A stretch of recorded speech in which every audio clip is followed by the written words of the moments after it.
Hey, it's fall and we're having a really good time here in Jimmy Dick's kitchen. Today I'm making potato cakes. Potato cakes are great for using like leftover mashed potatoes, but today I didn't have any, so I'm just doing it from scratch because I love potato cakes. Now in this one, I have a sweet potato in it too, so I wish you'd look at the color. Oh, look at the color. So good.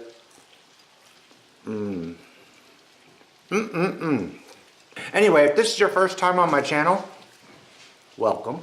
Second, there's a little red box over here in the corner. If you could click that to subscribe and then hit that bell icon too. That way I'll notify you every time I make a new video.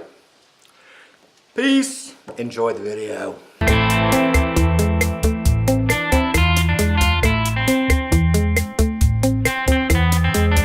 So as you can see, what I got here are 3 Yukon Gold potatoes and 1 pretty good sized sweet potato. These are going to make awesome potato cakes. I'm going to cover it, bring it to a boil, and once they're soft enough to pierce with a fork really easily, I'm going to drain them. So I'm going to finely dice this one part of the shallot.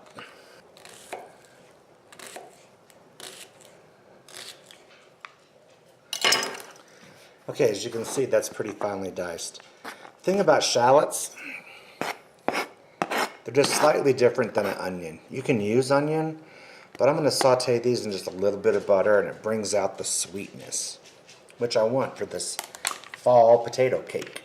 So that's basically a teaspoon of butter.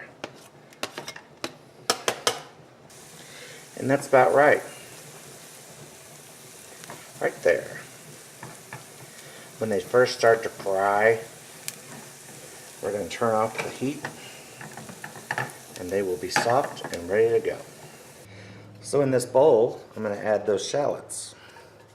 Also in this bowl, I have a half a stick of butter. And to that, we're going to add salt and pepper to taste. So when I say fork tender, this is what I mean. When you stab it and it falls right off, or you wiggle it and it falls apart. So we'll add in our cooked potatoes. And to this we're going to add 1.5 tablespoons of cream cheese, a heaping tablespoon of sour cream, some table cream. Let's just give this a mash and see where we're standing.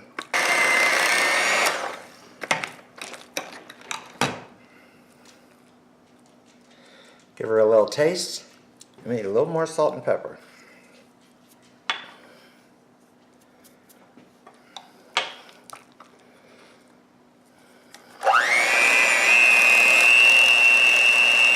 Now we're going to add 2 eggs. Beat them in. Tablespoon of all-purpose flour. Make that 2.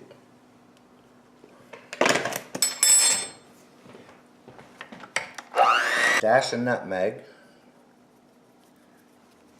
dash of cayenne pepper, red pepper, just a dash.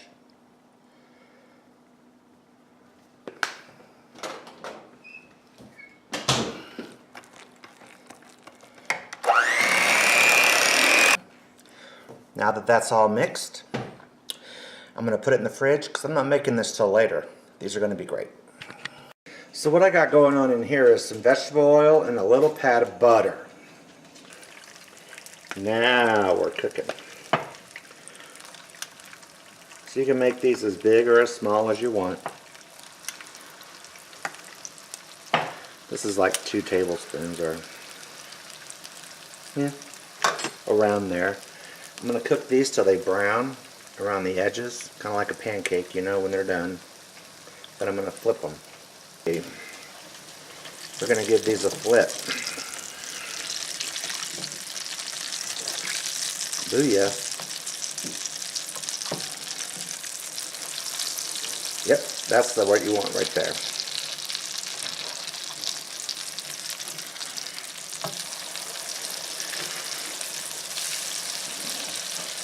So you can see I have another batch in.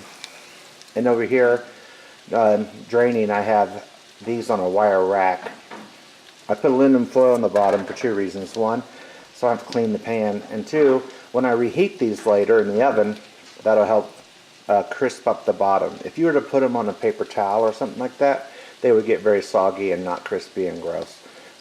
Look at that. Finished products. These things are tasty good too. Let me cut one of them open and show you.